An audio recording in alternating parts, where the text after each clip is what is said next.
What is going on, everybody? It is time. Time for episode 9 of the Sonoma State Dynasty. Here on the Rabbit Hole Sports and Media YouTube channel, let's get into a couple of fun things, actually, before we go to Provo, Utah, and take on the BYU Cougars. And that fun news, starting off, we have our first commits, and it is a pair of 4-stars, starting with 4-star free safety Josh LeBourne from San Diego, California, and 4-star guard Sua Chu from Santa Barbara. So that is 2 out of the 5 maximum 4-stars that we can take. And while it took a while, a good start to the class, getting a couple of guys that should be top-end talent for us for a couple of seasons. However, we did lose a couple of recruits as 3-star receiver Dave Clark from San Mateo commits to UC Santa Barbara. So we take Sua Chu out of UCSB's backyard, and they take Dave Clark from our backyard out of San Mateo. And I believe this is the 3rd commit we have lost out of San Mateo, which is where Tom Brady is from. So maybe my coach worked for the Patriots at some point in the past, and Tom Brady does not like him. Is he putting a bad word out there about us, and that's why we're not getting these San Mateo guys? I don't know. But we replace Dave Clark on the board with 2-star receiver Vince Marable from Chula Vista, California. So maybe Southern California will have a little more luck for us after already netting us 2 recruits so far in the season. But looking at some Week 9 results, it was LSU taking the win in the Battle of Death Valleys, 27-21 over the Clemson Tigers. And then it's Oklahoma going on the road to upset Ole Miss, who had been having a fantastic season, but the Sooners go into Oxford, pick up a 42-25 victory, and then it is the Missouri Tigers going on the road, finding the break in the tide, or something like that. I don't know. Insert a fun tide analogy, saying, I'm blanking on the word. But anyway, it is Missouri beating Alabama 28-16. 2 straight losses now for Bama and is Mizzou getting ready for a late season rally. We will find out. And it is the Hurricanes defending their home turf against the rival Seminoles 20-14 at Hard Rock Stadium. And then it's Texas State establishing themselves as a Pac-12 championship game candidate. Remember, they're a Mountain West team playing up. They pick up a 39-33 win over Washington State. Then looking at some conference standings, ACC games not registering, so who knows. Very annoying. First division in the American, very much up for grabs. Rutgers holds the early advantage in the second one. Tulane, they are off to a tremendous start, but Arizona and Baylor are chasing. And hard to tell who has the advantage because of the games played disparity, but TCU and Iowa State currently sit atop the other division there in the Big 12. Moving on to the Big 10, it's Oregon with the early advantage in the first division there, while Ohio and Michigan battle it out in the second, and we'll see if that comes down to their rivalry matchup in the final week of the season. And then FIU with an early lead in the CUSA, while in the MAC feels very much up for grabs. And same with the Mountain West, as Rice, North Texas, and New Mexico have opportunities to separate themselves here, but we'll see if anyone else can get themselves into the mix as we get down to it in this first season. And then looking in our conference, the first division of the Pac-12, very open, but Texas State stands out. UCSB and SMU stand out in our division. Can Boise maybe work their way back into the equation? We will find out. But it is Texas A&M, Texas, and Ole Miss currently the favorites in the first SEC division, while South Carolina stands strong with Georgia and Miami behind them. We'll see if the Gamecocks can hold on to that advantage. Georgia Southern is in a good spot in the Sun Belt, while Arkansas State, Troy, and Tulsa are in best contention for that second championship game spot. A first look at the college football playoff bracket here, real quick. I won't break it all down, but South Carolina is the biggest shock. I wouldn't be surprised if they don't end up, I don't want to say don't end up making it, but I doubt they will make it as an unranked SEC team. I highly doubt that will happen. But without further ado, let's take on the Cougars. Take on the Flying Mormons in Provo, Utah. Here we go. Not week 9, but game 9. There's Cosmo the Cougar, Nelson, Taggart. Here we go. Strap in, folks. It's showtime. I don't know. I don't really know how I want to separate the games all the time, to be honest. But here we go. Taking on BYU. Ready to get after it, coming off a tough loss to UCSB. 3-5 on the season, 4 conference games. To wrap up the campaign, BYU, Boise State next week at home, UNLV on the road, and then SMU at home for our senior day game. And we'll see if we can get our way into a bowl game where we will need to win 3 of our final 4, but Javon Moore takes it to open up the game and will get it out to the 19-yard line. And it is the Seawolf offense, which is always a little fun, a little exciting. We'll see if we can do anything to open it up early. Not on the first play, that's for sure. Scooter Page getting swallowed up in the backfield here, or there. And on 2nd and 14, going to get into our extended triple option. And the Red Sea parts like it's Moses. Teron Barnes, TB5, touchdown, Sonoma State. What a start for the Seawolves, the electrifying sophomore quarterback. He has certainly been a fun piece to the puzzle this season, and he gets this game off with a bang for Sonoma State, coming off back-to-back losses. A road win would go a long way in helping them out in the quest for bowl eligibility this season. But here is the defense, and big plays on the ground. The name of the game early, it is Noah Collins running down the ball carrier, but already on the doorstep of the red zone is BYU. Nice hit there. Alexander Valentine coming up, making a play.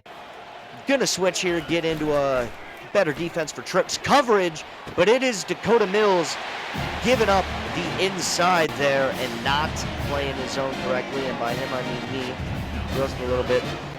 Still struggling with figuring out, well, I don't know, struggling to figure out the change of direction on the players. They also just have such low of ratings on things like change of direction that it gets a little hard to even be able to do much in terms of just, well, it's hard to do anything besides just go straight back. If you go up at all, you're totally done, and I apparently have not learned the lesson.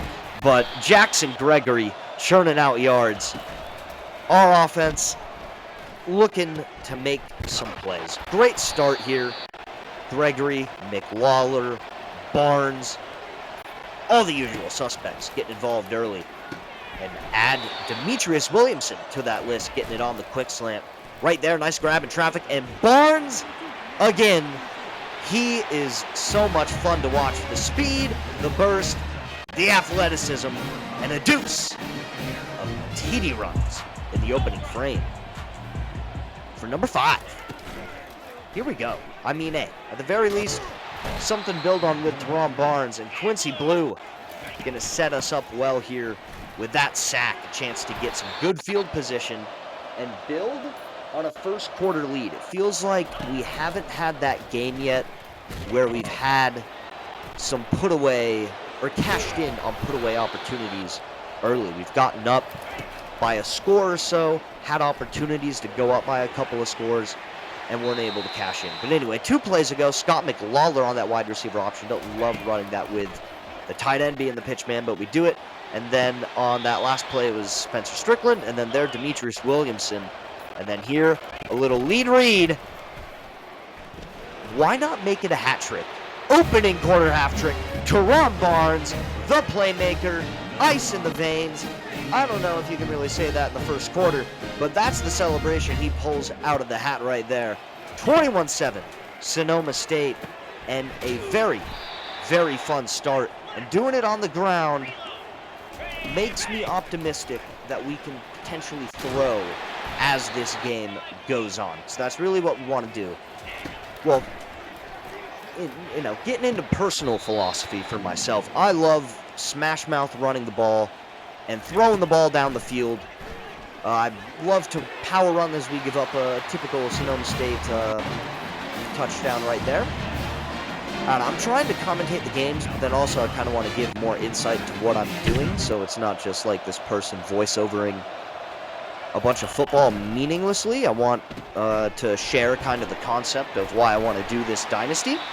So I'm trying to find the way to weave in some more non-game specific commentary. I don't know. I think long-term the solution is going to be to separate the two types of videos. But anyway, back to action. 21-14, that 14-point lead that we were once looking at seems to be evaporating quickly. BYU once again marching 26-yard line.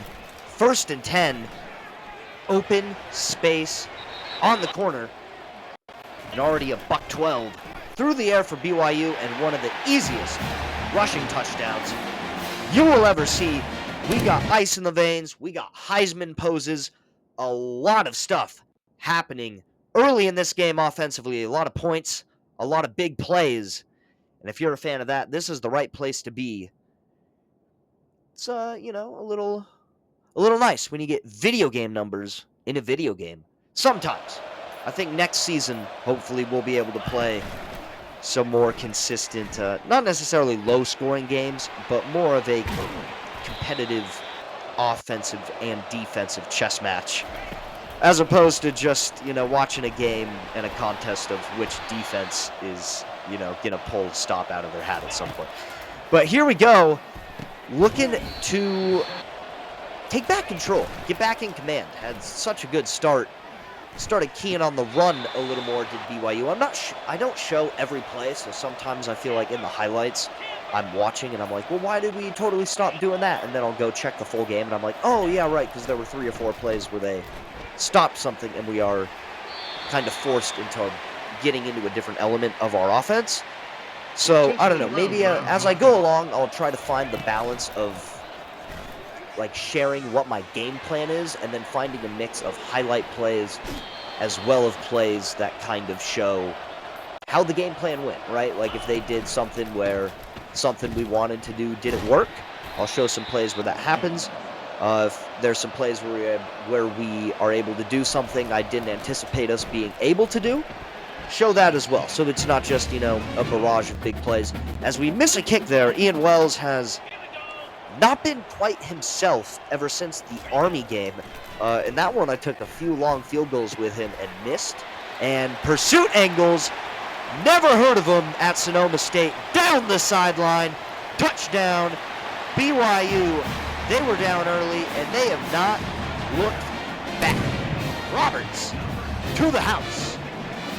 And it has been all Cougars, essentially the last quarter and a third or so, but a big play there for Chase Roberts.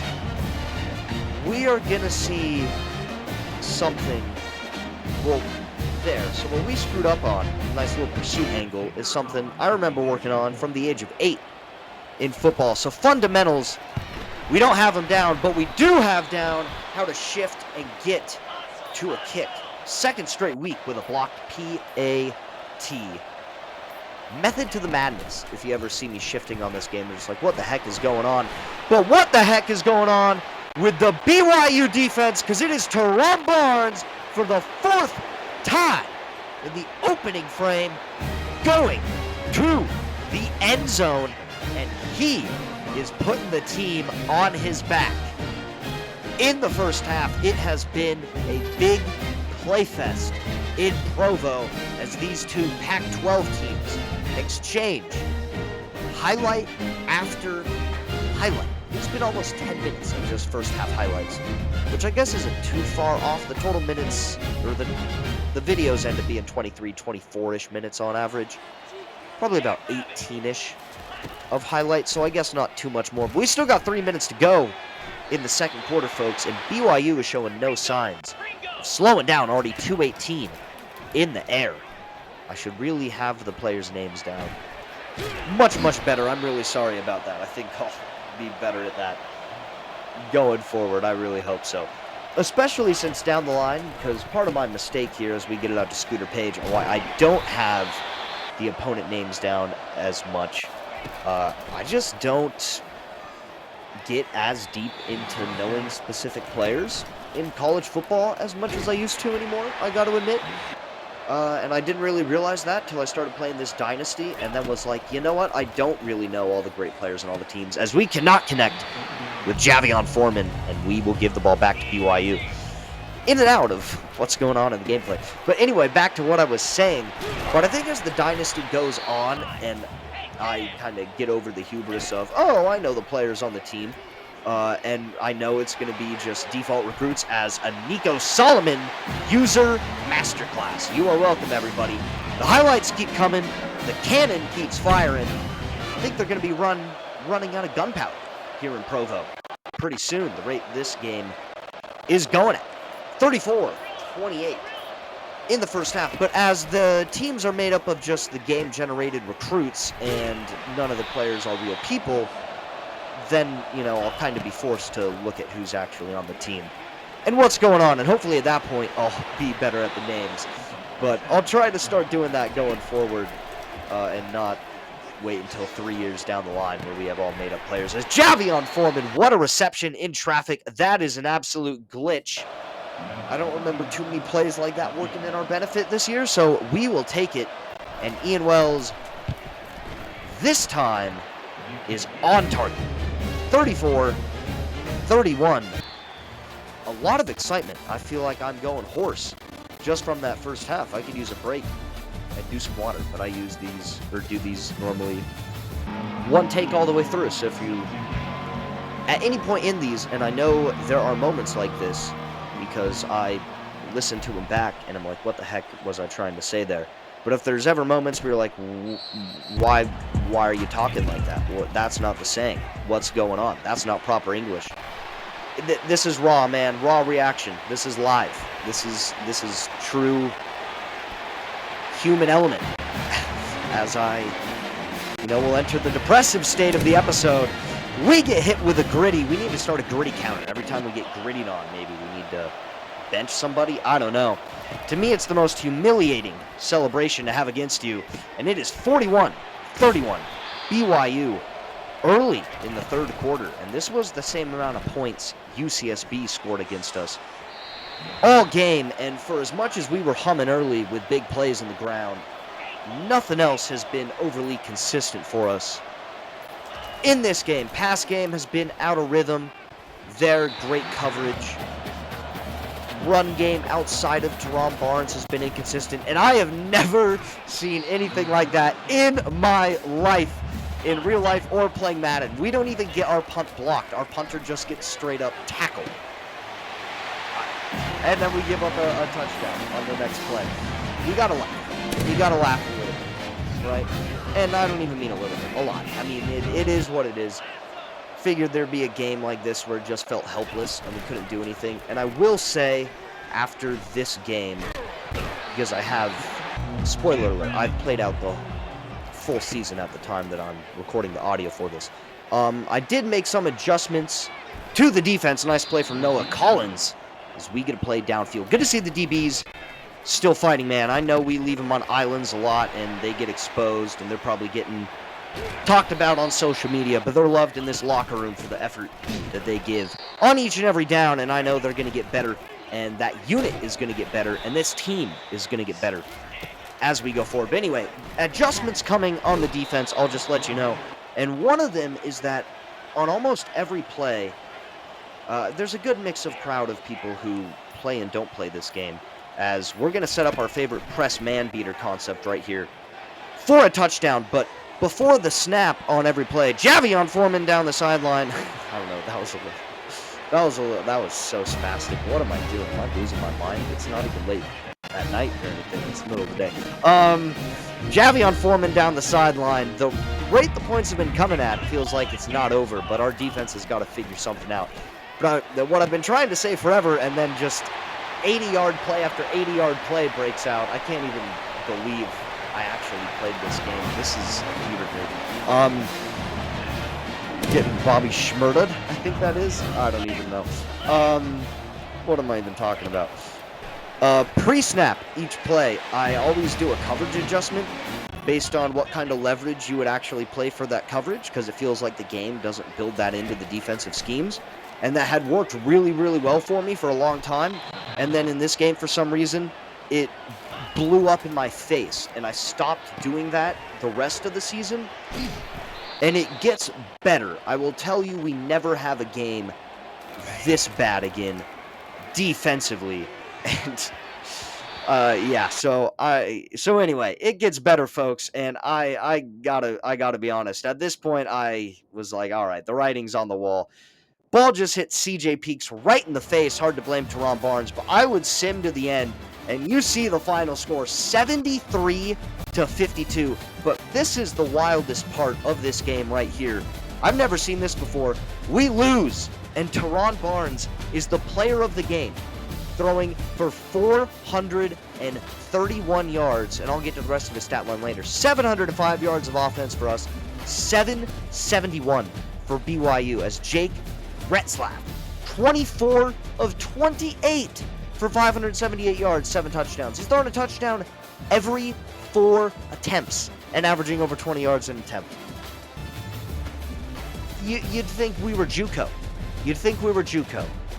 But Teron Barnes, 23 of 35, 431 yards, 3 touchdowns, and then on the ground, 11 carries, 224 yards, 4 touchdowns. How about 655 yards of offense and 7 touchdowns? Insane numbers, as you see Page and Foreman, great games there, and of course, Pac-12 Player of the Week for Teron Barnes, and National Player of the Week. But this is one of those games where in the locker room, you just got to go in there and be like, guys, what's not making sense? What's not getting through, right? And, you know, you're forced to ground yourselves a little bit here. But we march on and build, everybody, and I will show my face again next week against Boise State.